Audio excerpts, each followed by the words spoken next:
For those of you who weren't here last week, I want to review a little bit of what we discussed, and it's going to appear. Can everybody see that, or is it a bit bright? You can see? So it's not everything that we learned in the last class, but it's just a few highlights. The first idea is that we should strive for unconditional love, which is to be loved and to value the characteristics in a person that are the manifestation of the person's core self, their true essence. Another idea was the knowledge that we are loved unconditionally creates psychological space of safety and security. And the importance of finding your unique fighting style. And anybody who wasn't here last week, I recommend reading the notes on that. No one style of fighting is better than any other. It just has to work for both of the people in the relationship.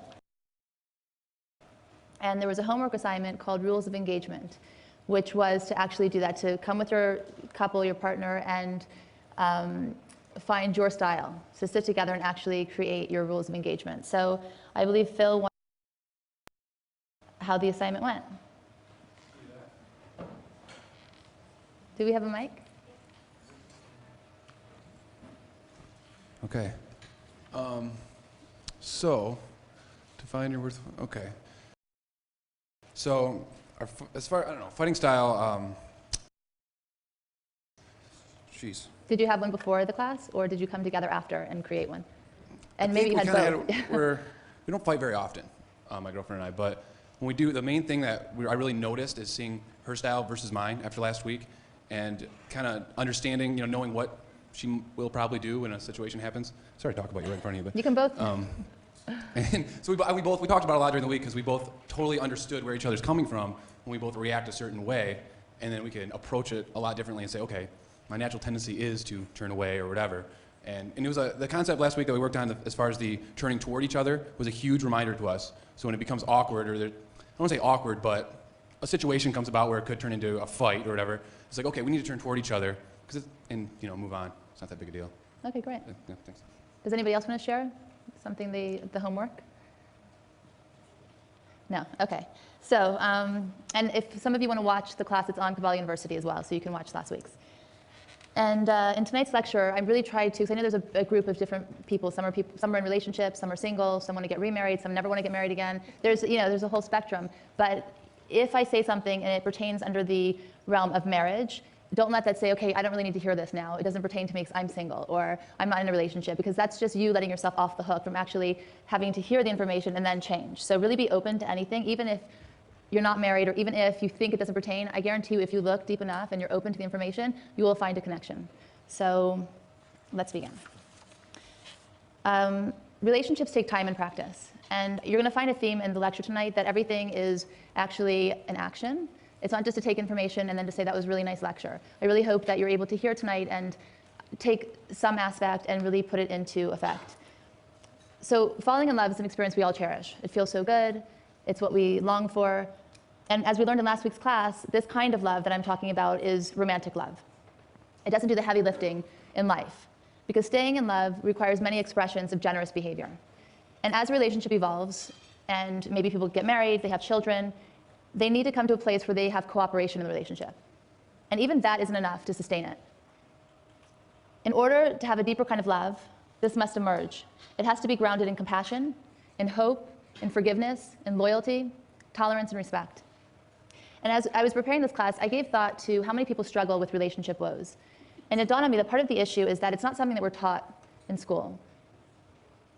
Almost every other path has a formula. When we grow up, we learn if you want to succeed, you do X, Y, and Z, and you'll meet that goal. There's a clear path. There's clear rules that if we follow that, we'll eventually meet our goal.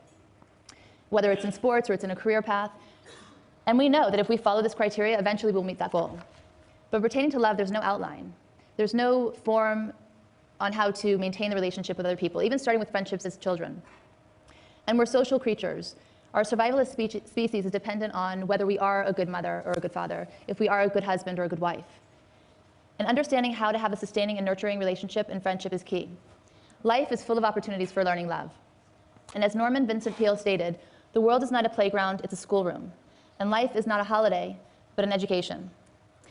And one lesson we can all take is how we can love better. So what makes a person a good artist? Practice. What makes a person a good sculptor or a musician? Practice. And what makes man a good man? Practice, and nothing else. In our lives, we set benchmarks for ourselves. These lofty goals of, I want to be the richest person in the world, or I want to be the most world-renowned. But in terms of love, we don't actually set these standards for ourselves. How many of us think that we want to, and put actually thought and consciousness into becoming more patient, or humble, or generous, or kind, or unselfish? Not just an intention, but an actual action. How many of us really do that? And a lot of scientific research is coming out that shows us if we want to master or excel at something, it's in the trying and failing that enables us to reach our designated outcome. And the most common question I get is, does marriage have to be so difficult? And the answer is no, but it requires work, and it requires unwavering effort. So it doesn't have to be such hard work, but it requires effort. It's a little bit of a, again, one of those places we can let ourselves off the hook. It should be natural. I found the one. Now everything's great after. And in the book Outliers, which I'm sure some of you have heard about, the closer psychology looks at successful people in any area, it had less to do with talent than practice. In fact, 10,000 hours of practice. So there was one, it's a really great book, it's quite fascinating, but there was this one talent argument, and they went to the Berlin Academy of Music, and they divided the school's violinists into 3 groups. The first group were the stars. They had the potential to be world-class soloists. The second group were merely good, and the third group were unlikely to ever play professionally. They'd probably be a teacher in a public school system. And they were all asked the same question. Over the course of your career, since you picked up the violin, how many hours of practice did you have? And all 3 groups started playing at roughly the same age, which was age 5. The first few years, they all practiced 2 or 3 hours a week. At age 8, differences emerged. The best in the class ended up practicing more. At age 9, it was 6 hours. Age 12, 8 hours. Age 14, 6 hours, and up and up. And at age 20, they played with the intent to get better, which was 30 hours a week. And I think very often in life, it's so easy to say, oh, that person's so lucky, they're so professional, they've got this great career. This is what it takes, practice. 10,000 hours of practice. It's really easy to look at the person next to you and maybe be envious or feel lack, but it's the effort. And we're going to discuss more of that, but really listen to the point. And by age 20, the elite performers totaled 10,000 hours of practice, the good students 8,000 hours, and the school teachers 4,000 hours. The distinction from one performer to another was how hard they worked. And not just that they worked harder, they worked much, much harder. Through failures and disappointments, they kept at it. And studies show that 10,000 hours of practice is required to achieve mastery at anything. Anything. 10,000 hours is the magic number. And if you're wondering, how many years is 10,000 hours? It's 10 years, okay, of practice. Now, if you recall in last week's class, I said that half of all divorces will occur in the first 7 years of marriage. This is a fact. It's not me picking a lucky number. It's been studied. Now, let's think about this for a minute. It requires 10 years to master anything. Most people are divorced in the first 7 years. And as we learned also, of those 7 years, they only seek counsel after the 6th year of marriage. So how much effort was actually put into the relationship? If they're only starting to seek counsel at the 6th year, and most get divorced at the 7th year, and it requires 10 years to master anything, clearly we're lacking somewhere. How much time are they actually devoting to making their marriage a success rather than a failure? Because it really has to be looked at like that. And I know this is kind of not the way we are, again, raised to think of it. It's, it's your comfort because we become so personal with the person we live with. We, eat with them. We cohabitate in so many ways. So we wouldn't look at it as an investment. It just is the norm. But you actually have to look at it this way. Because it's not enough to find the one if you're not going to invest in each other. And I'm going to let everybody in a little secret. When you get married, despite what you think, you're not the perfect husband or wife. You're not. It takes years of practice to even become good, as in anything. You may have even been married for 40 years and still not be good. I mean, if you had done the work in the first 10, maybe. But in those 40 years, if you're together and there's still no work put into it, then what's at the end of 40? Some people are married for 40 years and they still don't know their spouse, or they feel frustrated, or they have all these other issues. It's about putting in the practice and the effort. And sometimes I'll hear arguments from newlyweds, and it's like their first big fight, which seems like the end of the world. And they'll say, I don't understand. I feel like I'm not being heard. I'm such a good wife. I'm such a good husband. Why is this happening? No, you're not. You haven't done the practice. You're a newlywed. Why would we assume that we're actually good at something we've never done before? You may be better than some, maybe, but it requires effort. Even with athletics, dancing. I mean, you take any skill. You may be okay. You may have potential to be amazing, but it still requires the work. And practice isn't the thing that you do once you're good. It's the thing that you do that makes you good. And so, too, is the same with relationships. And the real question here is, why do we neglect our relationships? Why do we wait until the point of no repair to really invest in it? Now, this idea of investment of time was further tested in this book, Outliers, with one of the most amazing rock bands, the Beatles. So they had many, many years of preparation before they actually became famous. In 1960, they were a struggling high school band. They were invited to play in Germany, and they played nonstop, show after show, hour after hour. And they played like this to catch, it wasn't, the clubs those days weren't as they are now. They had to catch the traffic that was passing by to local clubs. So they literally played for hours, 8 hours nonstop. And in their own words, being foreign, they needed to try harder than everybody else. But through this process, they gained confidence and they gained experience. They performed 270 nights in over a year and a half. In 1964, it was their first burst of success. They had performed live an estimated 1,200 times. Now realize, most bands, right, guys over there, don't perform 1,200 times in their entire career. They did that in a year and a half. They learned stamina. They learned an enormous amount of performances. They covered versions of everything, not just rock and roll, but jazz, other kinds of music. And they had amazing discipline on stage. And when they returned to London, they sounded like no one else. And that was the making of them. Now, you can see up there, what we need to understand is that the process is the purpose. Instead of making it about our spouse when we argue, or that we chose the wrong partner, or that we deserve something else, we need to embrace the process. Because we're human. And it's human nature to think that somebody always has something that we want. The grass is always green on the other side.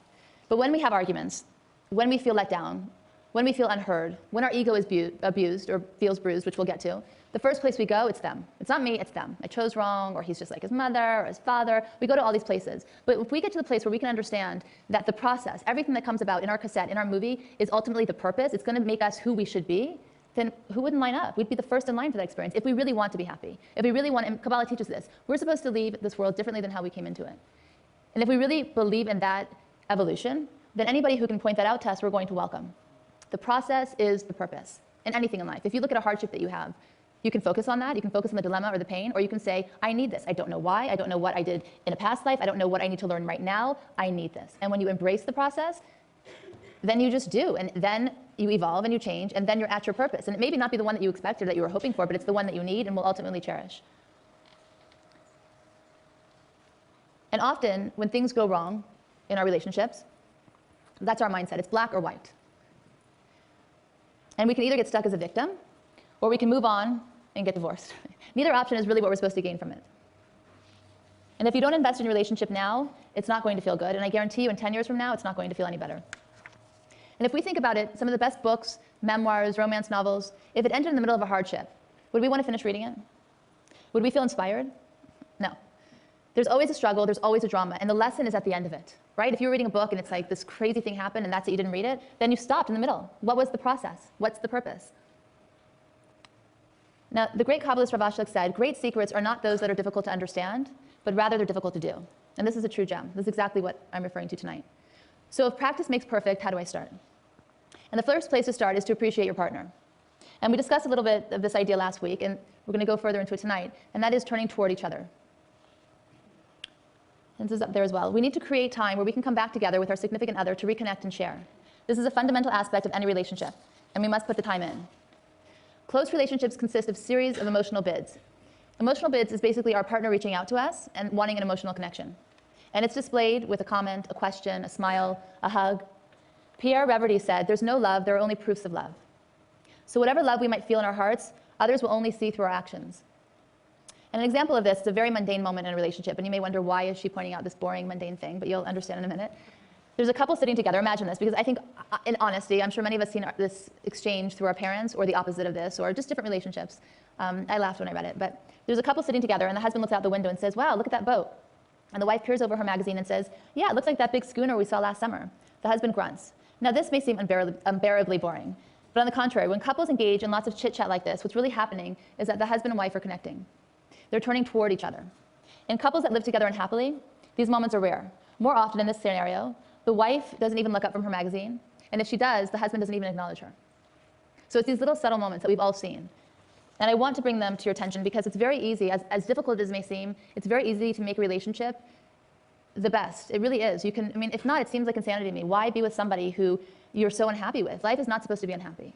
You're supposed to feel fulfilled at the end of the day. You're supposed to feel heard. You're supposed to feel like you're in a partnership. You can grow. There's endless abundance between two people that have that kind of love. So if you find yourself in another situation, life is not supposed to be about unhappiness. And you can either choose in an argument to be right, or you can choose to be happy. So up there, there's the next idea. It's the same idea, but you can either choose to turn away and ignore the bid, or you can turn against, reacting with anger or hostility, or you can turn toward each other, showing you're open and listening and engaged. And these examples of turning away or against are not obvious and outright. So I'll give you another example. Let's say the husband or wife comes home from work and he says, I had such a hard day at work. And she said, oh, really? Can you put the dishes in the sink there? Can you help set the table? Now, that's not outward, right? But that is turning away. He needs somebody to talk to. That's why he said I had a hard day. And it's funny because as I was preparing for this, my husband came home and he said, you know, he shared something with me and I was like, oh yeah, okay. And then I said, really? So tell me about that. And I stood up like for 5 minutes, so how did you feel? And it was like, okay, I don't need this. But it was that idea of just having that awareness. So we're gonna do a workshop now. And I know that some people, as much as I'm open, I wish that everybody could be, but I know it's hard to open up. So even if you don't want to open up as a whole group at the table, pick somebody next to you or 2 people. But it's important to do the exercise. So you also have these on the table as well. Think and list examples of when your partner or spouse made a bid for your attention and reached out for an emotional connection. List all 3 incidences of when you turned away, you turned against, or you turned toward. And if you do too much of the first 2, then you know your homework for this week. So go ahead. Okay, thank you. I'm going to keep asking. I'm going to keep asking if anybody wants to share because, and I'm so kind of annoyed that I'm like that school teacher that's doing that because I was always the one that was called on in math class and I hate math. So, and then afterwards we'd say, oh, I understand now because you were up there and like, I feel like an idiot and I'm more confused than ever, but I helped other people. So if you want to just share tonight for the sake of everybody else in the room, I don't know if anybody wants to share this exercise, how they turned away or turned, what? Well, you've drawn attention to yourself, so would you like to? So what would you like? Examples of all 3 or just one? Sure. Yeah, since you're offering. Okay, hi everybody. This is a lot of fun. Let me give you just an example of when I turned against. This is my ex-fiance, and hopefully she'll be my future fiance again. Okay, that's helpful. I was gonna have you sit down then. Okay. Well, we're here. Anyway, after we'd sort of broken up, she called me early one morning. Her garage door was broken. I had been up the night before dealing with some crisis with my sister, and she asked me to go over to her house to help with the garage door. Some guy had gone to fix it but hadn't done a good job. I, in typical male fashion, just saw it as, okay, well, let's get the thing fixed. Why isn't it fixed, et cetera, rather than recognizing it for an effort by her for closeness. And I sort of got miffed and angry about, look, it's not that big a deal. The guy did a good enough job. Now, okay, I'm going to go back home now. Rather than understanding that she wanted to get close and stay close, I turned against. Great. Mea culpa. But see, that's very clear, really, because you may not recognize where the person's coming from, but if you see it from this perspective, then there's patience and there's an openness. Great, thank you. Does anybody else want to share? Okay, I'll call on you later. So research shows that habitually turning away or against from your partner's bids harms the relationship, and turning towards strengthens emotional bonds of friendship and romance. The first step in turning toward each other is simply to be aware of how crucial the mundane moments are, like the garage door or the boat example. And this is what brings stability in the relationship. And keeping an ongoing connection, just realizing that you shouldn't take everyday interactions for granted, will make an enormous difference in the relationship. As the Rav always says, consciousness is everything. Okay, we're going to move on. I suggest if you are in a relationship, review this with your partner later, and if you're not in one now, review it to see what maybe happened in that last relationship. So again, couples turn away from each other not out of malice, but often out of mindlessness. One of the greatest joys of falling in love is feeling that the most extraordinary, amazing person in the world has fallen in love with you. But then we get distracted and we start taking each other for granted. And eventually this becomes the norm. We may become less considerate with our partner than we would be with others. So for example, let's say I'm throwing a dinner party or we're having a dinner party, and I'm really concerned if my guests ate enough, if they drank enough, if they feel happy, if they're comfortable. I offer them, I keep making sure that they've had enough of everything, but I never once look over to my spouse to say, are you thirsty, are you hungry? Now, again, my ego can let me off the hook saying, well, you're entertaining tonight and this isn't a normal situation, but maybe that's true, but how often do we actually treat our partners in the way we would treat guests in our home? And that's the point, is to have that kind of consciousness and that awareness. And again, it's not out of malice, but this will become the norm of the relationship. Or let's say that you go out to dinner with another couple, and the wife says something irritating or something that the husband finds to be stupid, and he makes it obvious that he's annoyed. Now, would he do that if the other couple, somebody said something stupid? No. He'd laugh maybe or pretend. It's that kind of idea. How do we treat our partners that we're in relationships with? How do we give them recognition or acknowledgement or just attention? So take a minute, and this is another journal entry. What bad habits have you developed toward your partner in the relationship? And what are some ways that you can improve this? And if you're not in one now, think back to your last relationship and, how was this expressed? Okay, so who would like to volunteer? Thank you. Do we have a microphone? Hi. It's so interesting because I'm divorced, and I realized that I don't think I really ever heard my ex-husband. And since I've been studying Kabbalah, and since I've been just becoming more conscious, I hear him so much better now that I'm not married to him. And I like him so much better now. But really, it's like a different kind of listening, so I probably did him a disservice the whole marriage because I really never heard him. And it's really just I get that. I won't let that happen again now because I can hear now, I hope. Great. We're going to get into that too, about deep listening. This is something and a I lot have of 2 hearing aids, so I'm deaf, and I always thought it was about my hearing, but really it's about my listening. That's right. Really? Am I listening to my hearing? Yeah. Does anybody else want to share? Okay. So it's another PowerPoint. This is an approach to ensure that you get in your hours of practice and turning toward each other each week. So now you don't have an excuse of, I didn't know how to do it. I'm giving you the 5 steps on how you can ensure you get your practice to turn toward each other. The first is partings. Before you say goodbye in the morning, learn about one thing that's happening in your partner's life that day. Now, again, if you're not in a relationship, try it with a friend, just as an exercise. All of these things you can try with your closest relationship, your mother, whatever it is.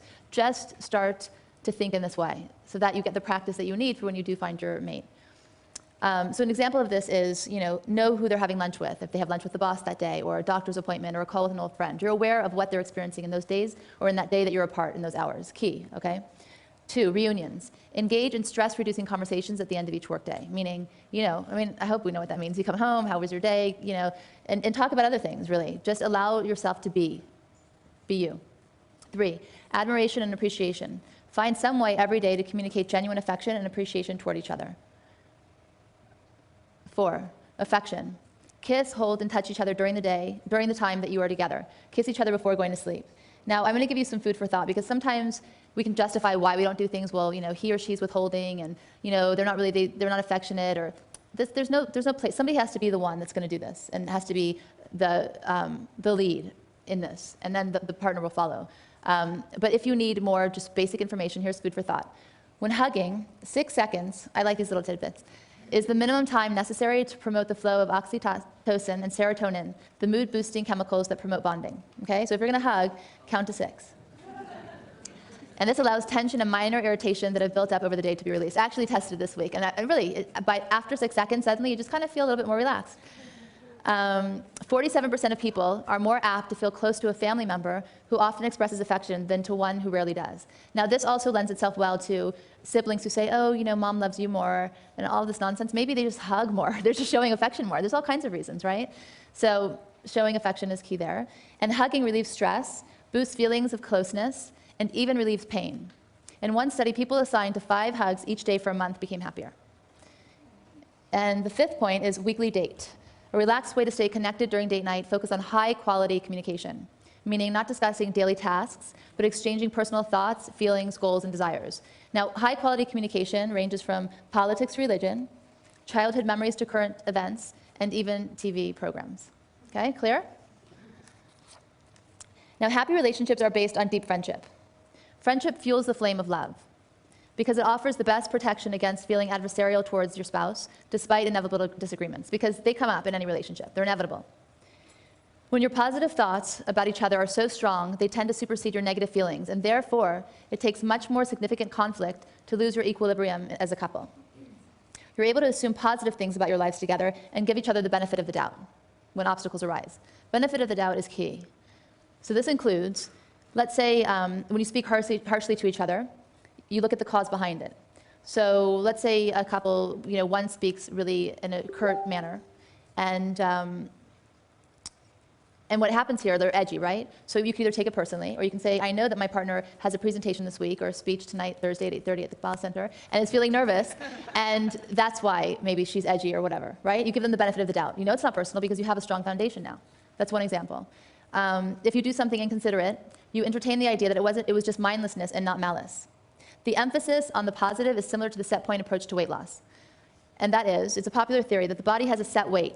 Anybody who knows me, I'm always going to throw a fitness thing into the lecture. That the body has a set weight it tries to maintain, and no matter how much you diet, your body wants to stay. It has a strong tendency to hover at that weight. And only by resetting your body's metabolism, like via exercise, can dieting help you lose the pounds for good. So you have to kind of shift that metabolism. You have to throw it off.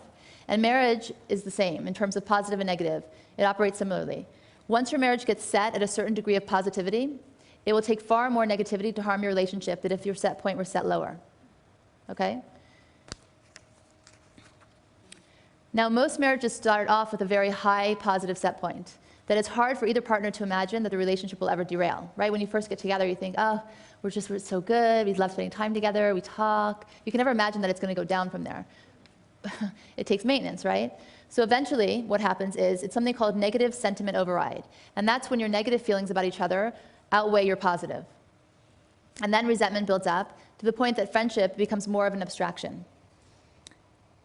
And then, I mean, I've met people who are on the verge of divorce, or they're breaking up, and I'll ask, well, how did you feel on your wedding day, or why did you fall in love in the first place? And they say, I don't really know. I mean, I can't even remember ever loving this person.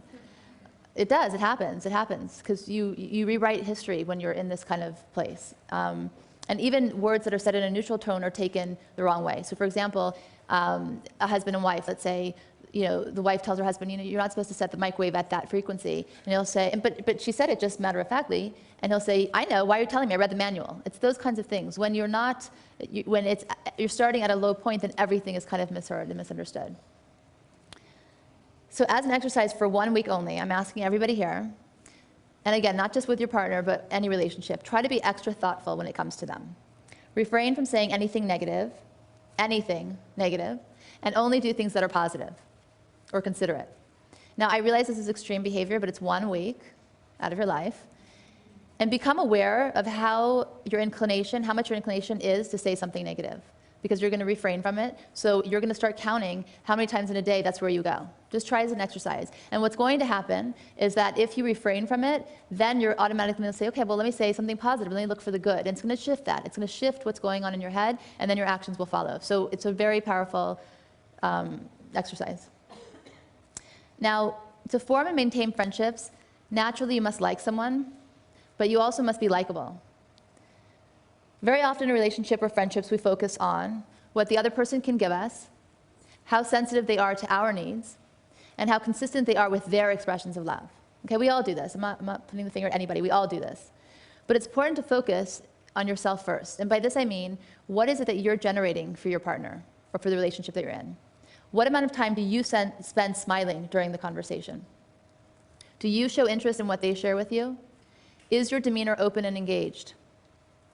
Are you giving what they crave from you, or what is comfortable for you to give under the guise of it's what they need? Really think about it and be honest. Very often people are clear about their expectations and desires, but rarely stop and look to see if they're giving out what it is they expect to be receiving. Now, many of us have been taught by the media, friends and family, that our spouses should be everything to us. And I want you guys to look up here, because I'm a very visual person, so I think you'll remember it more if you look at it. We expect our spouse to be our best friend, an excellent parent, a great lover, a good provider, a loving, caring caregiver, a willing volunteer, physically fit, healthy, sensitive, generous, well-liked, open-minded, polite, intelligent, have similar interests, and happy to spend leisure time with us. And that's just for starters. Nobody can be all of that. So we need to change our unrealistic expectations. And one of my favorite quotes is, if you don't appoint, you won't be disappointed. Don't put all of this on anybody. I don't want this on me. We don't want it on us. This is not realistic at all, and we do this. So if you don't appoint, you will not be disappointed. Now, it's okay to have expectations in relationships, but they need to be realistic. So I'll give you an unrealistic example of what can happen in a relationship. Let's say the wife is home, and she gets in an argument with her teenage son. And she's feeling that she didn't handle it well, and she wants her husband's reassurance and support. But she wants it as soon as he walks in the front door at 5. Now, she's not taking into consideration his day, but okay. She expects him to be 100% available to her as soon as he walks in. She's done the heavy lifting all day, and now it's his turn. That's not realistic at all. The realistic approach would be, Maybe she considered that he had his own rough day and that he needs her support and that he's desperate for a few moments just to unwind and decompress, and that his aloof behavior is not personal, that it's not that he's unconcerned in what's happening, that he is caring, that he is responsive, that he is a good listener. But maybe next time she could call him and say, I know you're on your way home, but this is what's going on. And he'll say, I'm having a moment. I can do this in 15, 20 minutes. I just need it. That's all it takes. That's all it takes is clear communication. Because it's right to have expectations, but they have to be realistic. The Zohar states that as we act in this world, so we awaken acts from above. Now, for those who are new to Kabbalah, the Zohar is the main Kabbalistic text. And it's the great Kabbalist, the Arvei Nachal, reveals to us that when two people achieve a level of bond of friendship or love so complete that each puts the well-being of the other above his, the Creator will set aside all of his other concerns in relation to these people in order to draw down upon light for them. I'll explain that. The simple reason why our prayers go unanswered and our desires are not filled is because, through our own actions, we've created a barrier between us and the Creator. Kabbalah teaches, in true friendships, putting others before ourselves makes it so the barriers are removed. Okay, so we all do actions, some we're proud of, some we're not. And the ones that we do that we're not proud of, it does create a barrier. But when we have this whole love, it removes that, a true connection. The light then puts our needs and blessings before the barriers we've created. Conversely, if two people do not have this perfect selfless love, okay, and I know I don't like the word perfect usually, but perfect in this case is something that we all want to aspire to, because when you have this true connection, this true union, there's nothing that we can achieve. So when two people do not have this perfect selfless love, even if they're friends, they cannot receive this tremendous flow of blessings from above. So the Kabbalistic awakening for us here is when two people in a relationship, they have the potential to create this amount of love between them, and then there is no limit to the blessings and to the unity that they can bring into their lives. No limit. Who wouldn't want this? But it takes awareness and it takes consciousness. It takes those little things, that call of, did you have a hard day? Mine's really hard. I need your support.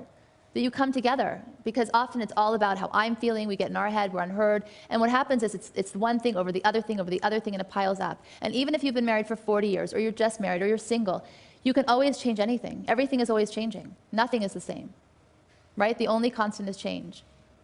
So you just have to have this consciousness. And this is the prerequisite for the assistance from above. If both parties in the relationship truly feel selfless love for one another. And there's this story that I like that expresses this idea. It's called Please Let Me Die For You. Doesn't sound very hopeful, but it's a good story. Hundreds of years ago, there was a man who did something for which the king condemned him to death. After hearing the sentence, the man turned to the king and asked, "Could I please have a week to put my affairs in order?" The king replied, "I would like to grant you this wish, but I'm concerned that you will not return to face your sentence, that you'll run away. If you can find someone who will stay in your place while I set you free for a week to put your affairs in order, I will let you go. But bear in mind, if you're not back in time to face your sentence, even if you're only a minute late, I will kill your friend instead. However, if you do come back before 1 week is up, the sentence will be carried out on you as was intended." So this man went to his very closest friend, whom he'd loved since childhood, and asked him, "Can you please do me this favor? I need a week to put my affairs in order before the king has me executed. And I need you to replace me in jail for 1 week so that the king will allow me to go." His friend replied, "Of course I'll go to jail in your place. I would do anything for you." The week went by, and the man put his affairs in order, but then he ran into delays on the road back and was a little late in returning to the jail. The king decided, this man has not kept his promise, so I have no choice but to carry out the death sentence on his friend. The guards escorted the friend to the gallows to prepare for his hanging. Just then, the man originally sentenced to death ran toward the gallows, yelling, I'm here, I was just a little late, but I'm here. I'm the one who was sentenced to death, so I'm the one who must die. Set my friend free and put me in his place." But the friend started yelling back, "No, the 7 days have passed. According to the terms of the agreement, my friend can no longer be put to death. Now I am the one who is supposed to be put to death." And they both started pleading their cases before the king, each begging that he should be the one put to death instead of his friend. The king, seeing the selfless love between these two friends, called for silence. "My decree called for the death of one person, but I see that the bond between you is so complete that if I carry out the sentence, I will be killing 2 people. Thus, I'm forced to annul my original decree. You may both go free." Now, for those of us who have been lucky enough to find such a partner or friend where there's this true and pure love that has the potential to exist, even if it's not where this is yet, if it has the potential to be there, the investment in manifesting it is well worth our while. So now we're going to journal. and it's up there as well. Think about your friendship and relationships. Do you have one that is near this type of closeness? Near, I didn't say there, near. When they put your needs in front of theirs, and you put theirs before your own, because it needs to be reciprocal. I'm not saying just the one that does everything. That's not at all what I'm talking about. It has to be an equal exchange. Now, I'm aware most of us don't have this type of closeness, but are you working together to form this bond? And if not, what steps can you take to start? Okay, we're going to move on. Does anybody want to share? I don't know why I'm even asking. Does anybody want to share? No? As everybody was talking, it dawned on me, and I think that I'm going to talk about this next week, but I think what makes it hard sometimes to create this kind of closeness is that sometimes when we choose partners, we are afraid to show who we really are. We're afraid that if they know who we really are, then maybe they won't want us, or we buy into the idea of what this relationship will bring us, and we'll do anything to keep it, and that's just not a way to approach it. I mean, there is an aspect of really knowing yourself.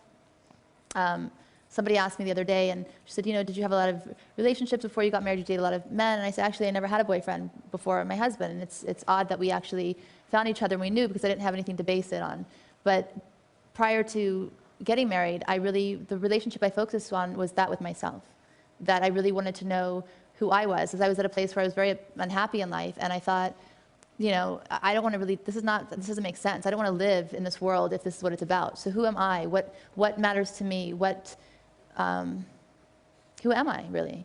And so that was the relationship I focused on, and I think that's a good place to start. If you're not finding this kind of closeness, or if this idea of ever being that close with somebody seems that foreign to you, then chances are you need to start with yourself and create that relationship, and know your dislikes or know your worries. And then as you do that, you attract the right mate, A, that complements that. And B, when you meet somebody, you're not afraid to let yourself shine, because if they're not willing to know everything about you or to hear you, or you're not feeling comfortable that you can tell them anything right away, I'm going to not tell them everything, but that you're already worried that maybe they'll judge me or it's not a relationship I can be in, then that's kind of a signal. Because I guarantee you, it may work for a year or two, but if you marry and that's the dynamic of the relationship, then you're going to ask yourself day in and day out, why did I make that choice? So if you had a hard time with that one, I think that's the place to start. So earlier we talked about listening deeply, and that's where we're going to go to now. Now, if you ask most people what defines a good friend, you get a bunch of different answers. But one answer I think everybody would have in common is that they really listen to me, and when I need somebody to call or talk to, I can call that person, right? But being helpful or empathetic is not the same as being a good listener. You may live with somebody for 24 hours a day, or around each other all the time, but that's not the same as being present or truly listening to what the other has to say. In a study, happy couples were asked what their most important marriage expectation was. And ranking first, 92% of men and 96% of women said you should feel that your spouse would never hurt you or deceive you. And the second was you should listen carefully to each other's point of view. Now, active listening is a conscious behavior that requires more than your ears. It uses your eyes, your body, and your mind. Now, this is going to come in handy, especially for the men, who tend to want to problem solve rather than listen. But in essence, a good listener helps us overhear ourselves. I mean, that's in essence what therapy really is, I guess. It's that, the more you speak, the more you can hear yourself, and then that person kind of says, oh, is this how you feel? It's safe, right? There's a handout that we're going to pass around. We're not going to stop now. Just take it home and use it. You can pass it around. And it's 5 steps, again, 5 steps to being a better listener. So look at this when you go tonight. Now, the last 2 or 3 points that I'm going to go over, I think, are the most significant in life, in relationships, personally, in every area. And that has to do with the ego. Love looks through a telescope and envy through a microscope. Our nature is ruled by the ego and selfishness. It's what enables us to treat another human being without respect and human dignity. Now, sometimes when I speak, I feel like sometimes the words are going to come out a little harshly. I'm not saying that I'm not guilty of this. I'm saying this is human nature. And I feel sometimes, we can put things out in a room and there's already a resistance because somebody hurt us, so I don't want to be the bigger one, but just really kind of just hear it. If you don't want to just hear the words and then revisit them later. Now, despite doing what we all think is the right spiritual work, let's say we pride ourselves in being of service. I mean, the fact that everybody's here tonight, I think that we're kind of on some kind of path. The results still may not manifest. Now, why don't they? Is it because we don't deserve them? Is it because we have not done quite enough to earn them? The answer is simple. Quite often we have earned the blessings, We've done amazing actions. We've done actions of sharing. We've earned these blessings. But they can't flow into our life because we've created a barrier between ourselves and those blessings. And that barrier is called ego. The Zohar teaches it's the spiritual work that draws and sustains a soulmate relationship. And Kabbalah teaches one of the main reasons why a person doesn't have blessings in his life, like finding and growing a soulmate relationship, is that our ego blocks it from coming. Not that you're not deserving, not that it won't come, but there's a barrier. It's human nature to be ruled by ego and selfishness. And the first way this happens is if a person is under the influence of their ego, it won't allow for true closeness and partnership. Because they're under the influence of the ego, not their soul, not the other person's soul either, right? The second thing is that ego has to be removed. We need to see it as a problem and an obstacle in finding and growing a lasting relationship. And third, we need to become less ego-controlled, because if the ego increases, selfishness grows and it causes disconnect. Now let's discuss the word ego, because we use it all the time, but we don't always know what it means, and it shows its ugly head in many different ways. Ego means we think we're better than someone. It means, therefore, we can become angry or annoyed with the person and treat him or her poorly. It means, therefore, we can be jealous when someone has more than we do. We can even talk badly about them and wish them ill. It means we can dismiss people we deem insignificant and unworthy of our time and love. These are all telltale signs of ego. And again, it's human nature. But if we know the animal that we're dealing with, we can tame it.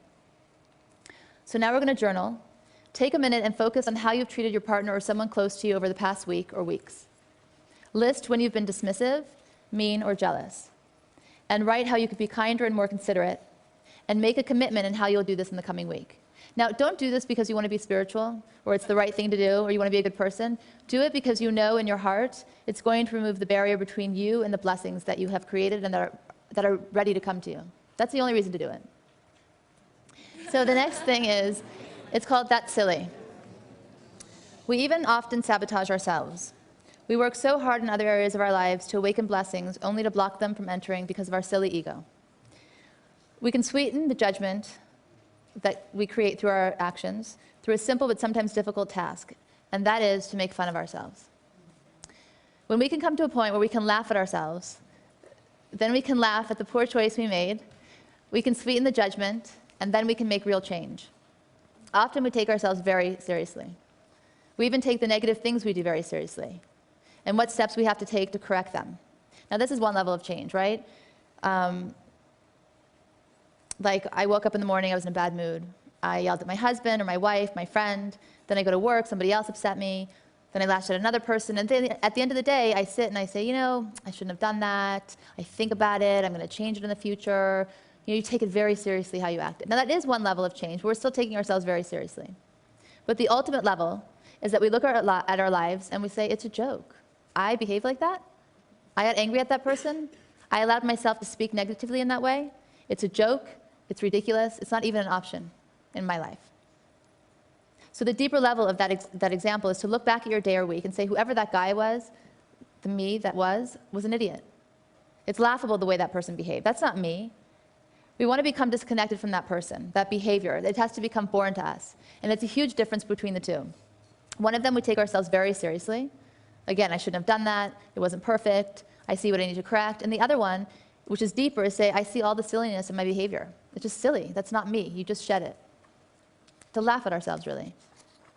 And it's an important question to ask ourselves. When I look back at my day or my week, do I say things I need to change, or am I at the level where I can see how ridiculous my actions were? Leaving the ego behind and beating the odds and having an ego-driven relationship, we need to take a deeper look at the spiritual aspect of a relationship. So instead of wasting time with the ego version of love, let's go to the place where love can exist. It's in the space beyond the ego. And that is to allow your partner to influence you. Kabbalah teaches that the purpose of life is to transform into a better version of ourselves. And often we're blind to what we need to change. We all are. Our egos get in the way, and that's what a partner is for. Adam and Eve, the first couple, shed light on this. It's written in the Bible.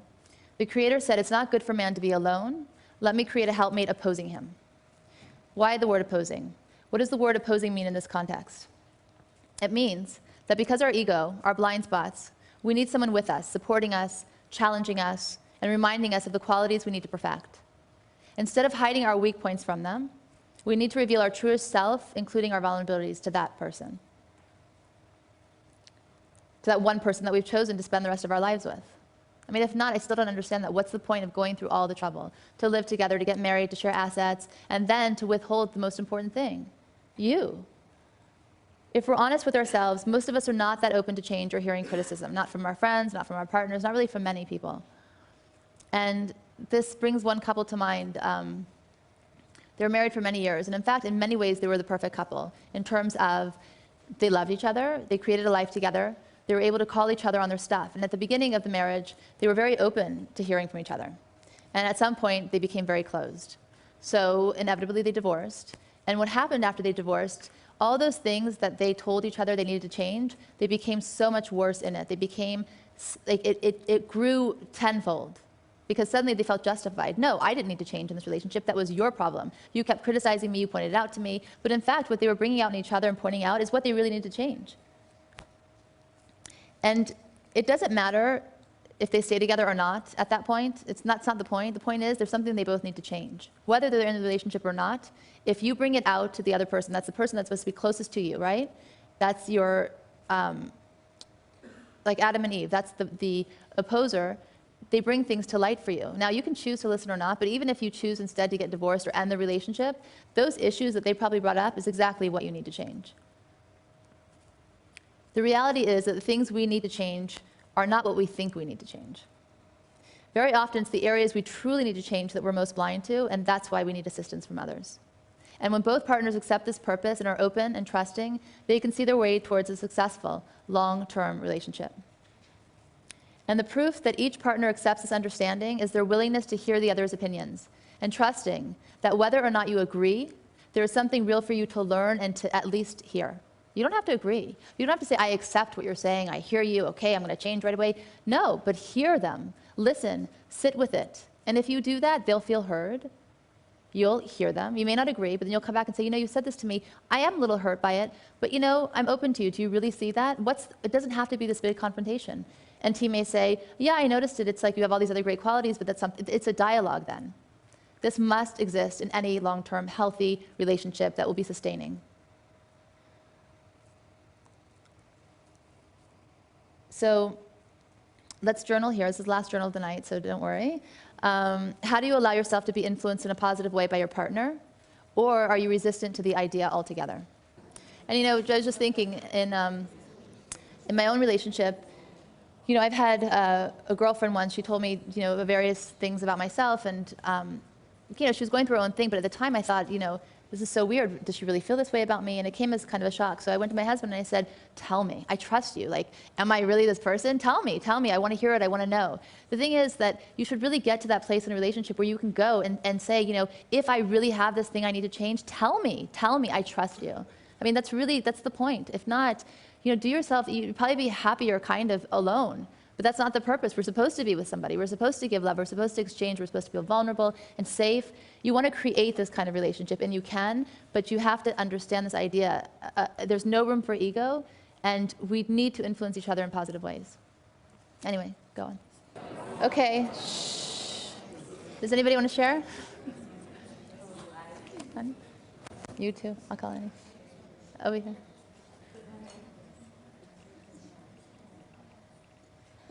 So my boyfriend was a runner, and he would always say, hey, you want to go for a run with me? And I was like, no, I really don't, ever. Like, that sounded like the worst thing in the world that a person could possibly do of their own volition and choice. I mean, I'd rather do anything but go for a run. But he was very persistent. In the beginning, I would deflect it with humor. I'd be like, oh, I only run when someone's chasing me. Or, I'm really not cold, I'm good. And then, he'd be like, hey, I'm going for a run, you want to go with me? I'm like, is your car broken? But then, he just kept asking me, and I got to the point where it made me really angry. And so instead of hearing, hey, you want to go for a run with me? I heard, my God, you're fat. Would you get off the couch? And I just got more and more deeply resistant to this running thing. And I would see his running shoes, and I would get angry, like really soul angry. And we broke up. I know that's shocking. But now I run. And I love it. But there was nothing that was going to make me run with him in the world. That's very funny. Thank you. Did you want to, Julie?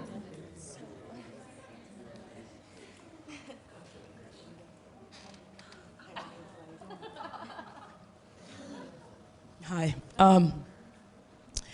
So my partner, it has a tendency at least prior to Kabbalah, as being really like closed, and she's, got labeled as hard and narrow, and and when that actual label came down, I thought, well, duh, and if you know my partner, you can see how this could be perceived. Well, in the umpteen years that we've been cohabitating, I've really realized that that hard and narrowness is a clarity of purpose. And one of the favorite phrases in our home is, well, what do you stand for? And I'm like, yeah, what do you stand for? And then I started asking myself, well, what do I stand for? And I'm a people pleaser, and I'm a Cancer. And I hate people to be upset with me. I hate it. Until really recently. And now it's kind of cool. Because I've learned to stick up for myself. And while I don't talk to my family anymore, that's okay. I stand for something, and I know what's important. And I joke, I used to say that I didn't realize that lying was a bad thing prior to my relationship, unless you got caught. So lying wasn't bad, getting caught was bad. And now, the honesty about like being true to what's solid within you, and also having a clarity about what's solid within you, hands down, unequivocally, is because of my partner. So that's how. Thank you.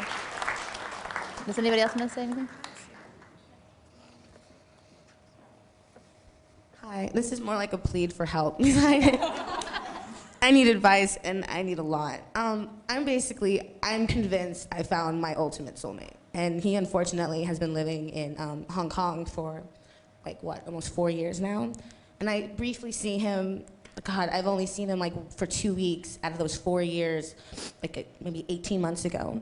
And we text sometimes or email, and it's so hard because I have such a connection to him that, even though I don't see him and it's been this long, all I do is think about him, and it's just it's in me, it's so hard not to think about him, and I keep replaying every time I'm with him, and it's perfect. I look at this sheet, and every one of those 20 things, I'm like, yes, we have all that.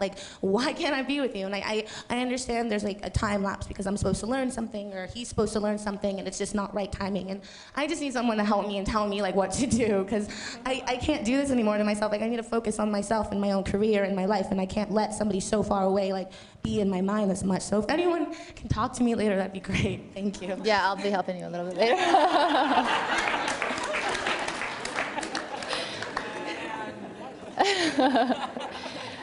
Okay, I have thoughts. So I want to end tonight with an analogy, and that is, marriage is like a dance. It's always moving. It's sometimes gentle, sometimes fierce, sometimes passionate. It's hard work. It can be challenging. It takes time, commitment, and dedication to master it. You need to find the right partner, but you must also be the right partner. Which takes me back to how I began tonight's lecture.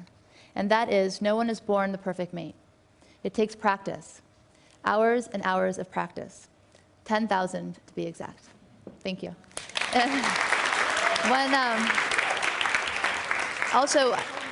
If anybody wants to discuss any topics that you want me to cover next week, or you have a question you want me to pose, it will be anonymous. You can email me at askmonica@kabbalah.com, and I'll try to include it next week. Thank you.